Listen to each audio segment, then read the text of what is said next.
ስሜታችንን የምንደብቅ ሰዎች የምናሳያቸው ምልክቶች ነው የምታስረዳው። እዚህ ጋር 16 ጠቅሳለች። እኔ የተወሰኑትን ላካፍላችሁ። አንደኛው ስህተት መስራትን እንፈራለን። ስህተት ሲፈጠር ራሳችንን በጣም እንኮንናለን። ምክንያቱ የማይታወቅ ንዴት አለን። ስለዚህ ንዴቱ በጣም በትንሽ ነገር ሊቀሰቀስ ይችላል። ላይ በጣም ብዙ ማማረር አለን። በጣም ብዙ በቃ ማያቋርጥ የሆነ ኮምፕሌን አለን።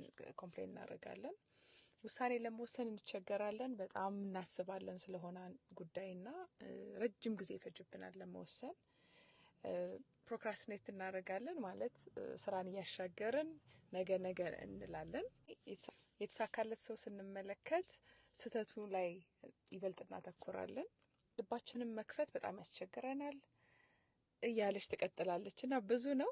ይሄ የሚያሳየው ስሜታችንን የምንደብቅ ሰዎች ወይም ንዴት፣ መከፋት ነው እነዚህ ከፍ ያላሉ ስሜቶችን በተሰማን ቁጥር አውጥተን ፕሮሰስ የማናረጋቸው ሰዎች ፈጠረው ነገር ምንድነው? ስሜቱ የትም መሄድ ስለማይችል በሆነ መልክ መውጣት አለበት።